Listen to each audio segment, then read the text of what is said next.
আসসালামু আলাইকুম। আশা করছি সকলে ভালো আছেন। আমরা বিগত পর্বগুলোতে বেশ কিছু টুল নিয়ে আমরা কথাবার্তা বলেছি এবং সেগুলো কিভাবে কাজ করে, সেগুলোর কাস্টমাইজেশন কিভাবে করা যায়, সাব মেনুগুলো কিভাবে কাজ করে ইত্যাদি নানান বিষয় নিয়ে কথাবার্তা বলেছি। সো আজকের পর্বে আমরা বেশ কিছু টুল নিয়ে কথাবার্তা বলবো। সো এখানে দেখেন আমরা গত পর্বে আলোচনা করেছিলাম ট্রান্সপারেন্সি টুল নিয়ে, এখানে স্ট্রোক ওয়েট টুল নিয়ে আলোচনা করেছি, এরপরে এখান থেকে আমরা ফিল টুল নিয়ে কথাবার্তা বলেছি। সো আজকের পর্বে আমরা রেক্ট্যাঙ্গুলার শেপগুলো নিয়ে কথাবার্তা বলবো এবং এখানকার যে শেপ বিল্ডার টুল এবং ভেক্টর প্লট ফাইল টুল যেটা সেটা নিয়ে আমরা কিন্তু কথাবার্তা বলবো। সো এখানে দেখেন শেপ বিল্ডারের উপরে কিন্তু এখানে রেক্ট্যাঙ্গুলারের সাথে অনেকগুলো শেপ কিন্তু এখানে আছে। সো এগুলোকেও কিন্তু আপনি কাস্টমাইজ করতে পারবেন।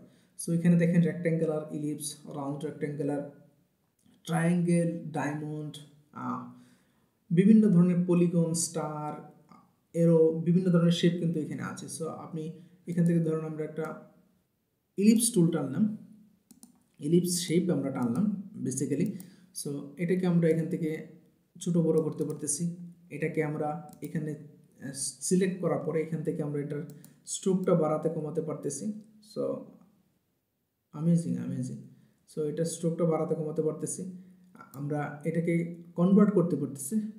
এটাকে যদি আমরা কনভার্ট করি, দেখেন ডু নটে কনভার্ট করে ফেলতে পারতেছি ডাবল ক্লিক করার পরে। এখন আপনি এটার রেডিয়াসটা কতটুকু রাখবেন, এটা আপনি এরকম যখন কমাবেন তখন এটার মাঝখানের যে ফাঁকা অংশটা সেটা কিন্তু কমে যাবে, আর বাড়ালে সেটা কিন্তু বেড়ে যাবে।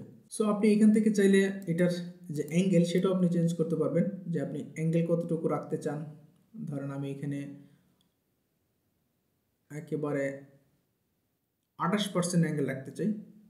আচ্ছা, এখান থেকে আপনি এটাকে বাড়ালে কমাতে কিন্তু আপনি পারবেন। সো এন্ড অ্যাঙ্গেলটা কেমন রাখবেন, আমরা স্টার্টিংটা দেখলাম, এন্ডের অ্যাঙ্গেলটা কতটুকু রাখবেন এইভাবে আপনি চাইলে বাড়াতে কমাতে পারবেন।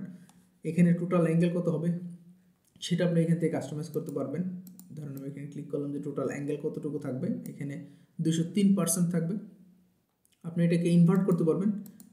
ইনভার্ট করলে হচ্ছে এই পোর্শনটুকু এখানে চলে আসবে, এটাকে এই পায়টাকে আপনি ক্লোজও করে দিতে পারবেন। সো খুবই কাস্টমাইজ করার ব্যাপক অপশন কিন্তু আপনি এখানে একেবারে সহজেই পেয়ে যাবেন। সেটা আপনি এখানে আপনি যদি করতে চান সেটা আপনি রেক্ট্যাঙ্গুলারের ক্ষেত্রে করতে পারবেন, ইলিপসের ক্ষেত্রে করতে পারবেন। এখানে প্রত্যেকটা শেপের ক্ষেত্রে কিন্তু আপনি এই ধরনের কাস্টমাইজগুলো করতে পারবেন। বিভিন্ন ধরনের শেপ কিন্তু এখানে তৈরি করা যাবে। এটা খুবই হ্যান্ডি এবং খুবই ইউজার ফ্রেন্ডলি। আপনি চাইলে সহজে যে কোনো শেপ, যে কোনো ধরনের আইকন কিন্তু আপনি এখান থেকে চাইলে সহজে বানাতে পারবেন। সো এখন আমরা দেখব যে শেপ বিল্ডার টুল কি আসলে কিভাবে কাজ করে। সো এখানে আমরা শেপ বিল্ডার টুলে যাব। এটা বোঝার জন্য আমরা আরেকটা শেপ আমরা নিতে পারি। সো আমরা এটাকে ডিলিট করে দিই। সো আমরা একটা ইলিপস অথবা রেক্টেঙ্গুলার নিতে পারি। একটা রেক্টেঙ্গুলার টুল আমরা টানলাম, আমরা এটাকে কপি করে ফেলি ডিরেক্টলি, অল্প চেপে ধরে কপি করলাম এবং এখান থেকে একটা কালার দিলাম। সো আমরা এই শেপটাকে এখানে নিয়ে আসলাম এবং এই দুইটাকে একসাথে সিলেক্ট করব। সিলেক্ট করে এখন শেপ বিল্ডার টুলে যাব। শেপ বিল্ডার টুলের কাজ হচ্ছে শেপটাকে বিল্ড করা, সহজ ভাষায় বোঝা যাচ্ছে।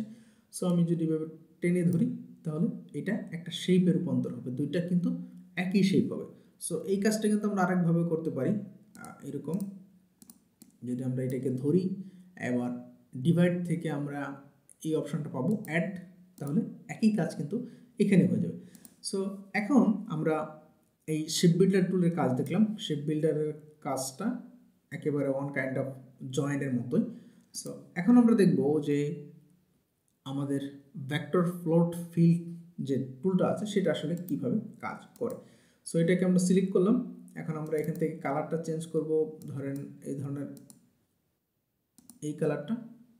ওকে, দ্যাটস গুড। এখন আমরা এটাকে ফিল করে দিলাম। আমি যেই কালারটা চাচ্ছি সেই কালারটা এখান থেকে নিব এবং এখান থেকে পেস্ট করব। আমরা পেইন্ট বাকেট টুল যেটা ইলাস্ট্রেটরে দেখেছিলাম ফটোশপের ক্ষেত্রে, সেই ধরনের কাজই কিন্তু এখানে করে। সো অন কাইন্ড অফ সেই ধরনের টুলই হচ্ছে এই পেইন্ট বাকেট টুল। সো এটার সুবিধাটা হচ্ছে যে আপনি নির্দিষ্ট একটা পোর্শন যদি সিলেক্ট করেন, ধরেন আমি এখান থেকে পেন্সিল টুল নিলাম। আচ্ছা, এখন আমি এটাকে আমরা স্ট্রোকটাকে নান করে দিই, ফিল করে দিই এখান থেকে, আর এখান থেকে আমরা এটাকে ওকে, দ্যাটস গুড। সো এটাকে আমরা যদি ফিল করি, আচ্ছা এখন মনে করেন যে আমি এই পোর্শনটুকুকে র্যান্ডমলি আঁকার চেষ্টা করলাম এবং এখন আমি চাচ্ছি যে এটার মধ্যে একটা অন্য কালার দিতে, যেই কালার আছে এক্সিস্টিং সেটা আমি আসলে চাচ্ছি না। সো এই ক্ষেত্রে হচ্ছে এই পেন বাকেট টুল বা যেটা আমরা ইলাস্ট্রেটর বা ফটোশপের ভাষায় বলি, এখানে ভেক্টর ফ্লোট ফিল টুলটা হচ্ছে সেই ধরনের কাজ করে। ধরেন আমি এখান থেকে একটা কালার সিলেক্ট করলাম, ধরেন রেড, এখানে এসে আমি পেস্ট করলাম, মানে বাকেটের মধ্যে কিছু রং আছে সেই রংটা আমি এখানে পেস্ট করলাম, ডিরেক্টলি ক্লিক করলেই হচ্ছে সেই ধরনের কাজটা কিন্তু এখানে এই ফ্লোট টুল যেটা আমরা বলছি ভেক্টর ফ্লোট ফিল টুল, সেটা কিন্তু সেম কাজটাই করে। সো ধন্যবাদ সবাইকে, দেখা হবে আগামী পর্বে, অন্য কোনো টুল নিয়ে কথাবার্তা হবে, সেই পর্যন্ত ভালো থাকবেন।